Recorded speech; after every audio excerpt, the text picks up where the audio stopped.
আমরা আমি রুমা বাংলা রান্না করে তোমাদের সবাইকে স্বাগত, ওয়েলকাম। আজকের দিনটা খুব ভালো লাগছে। সকালবেলা স্ট্রবেরিটা পারলাম, দুপুরবেলা আজকে ভোজ পার্টি, দুপুরবেলা চিলি চিকেন আর বাসন্তী পোলাও করলাম। মা আজকে যায়নি, আজকে আমাদের এখানে রয়ে গেছে। তো ভাবলাম, মাকে বললাম চলো মা আজকে আমরা ফুচকা পার্টি করি। তাই দেখো মা আজ ফুচকাই বানালো, আমিও সাহায্য করেছি। জলটা আমি বানালাম। বাজারেরগুলো আর ভাল লাগে না, এইটুকুনো দে, 5 টাকা দিয়ে দুটো দে, বলো কাণ্ড কারখানা।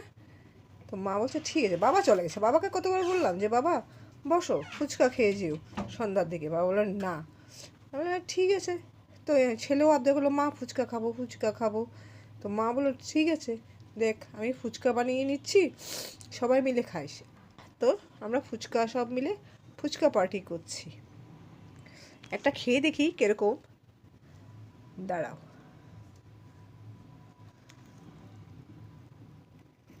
কিরকম হয়েছে জানি না।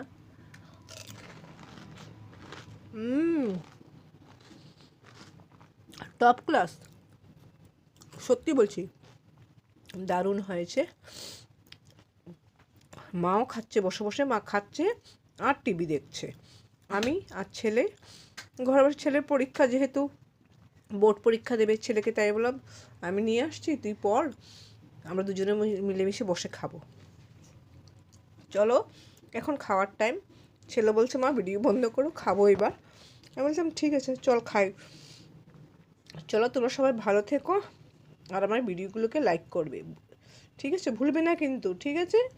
চলো টাটা।